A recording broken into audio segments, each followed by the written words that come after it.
Bonjour tout le monde, bienvenue à cet nouvel épisode de Chronique d'un bouddhiste urbain, où chaque jour on tente de trouver une opportunité de pratiquer et d'adapter la méditation à une vie moderne et dans notre vie active. Aujourd'hui, je vous invite, il fait très beau, on est au printemps, journée magnifique, 25 degrés à l'extérieur. Ça va être difficile de se trouver une motivation pour rester assis à l'intérieur et motivé. Et justement, j'ai pour vous la solution. Pourquoi pas méditer à l'extérieur et pourquoi pas méditer dans l'action, en bougeant.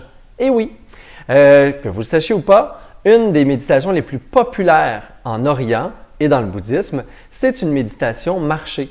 Une méditation qu'on appelle samatha ou shamatha, tout dépendant des traditions, et qui se fait à l'extérieur des temples où on fait un sentier, où on tourne en rond, ou un carré parfois, qui est même à l'intérieur. C'est véritablement un corridor à l'intérieur, où après avoir pratiqué de manière assise sur le souffle ou sur un objet quelconque, après ça on sort et on médite en marchant.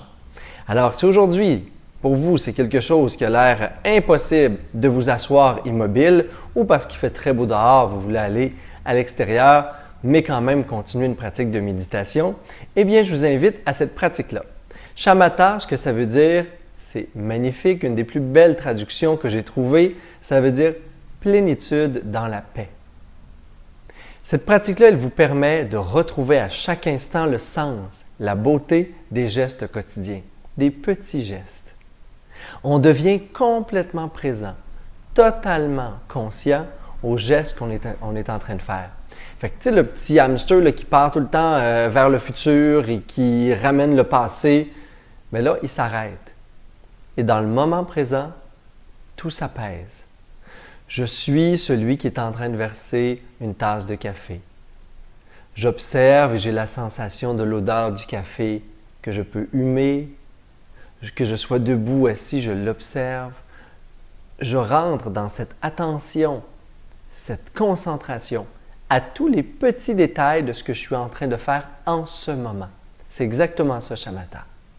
Sortir de l'espèce de suragitation mentale qui me déconnecte toujours de moi-même, qui me déconnecte du sens de ce que je suis en train de vivre et qui me déconnecte aussi de ce que je suis en train de faire et pourquoi.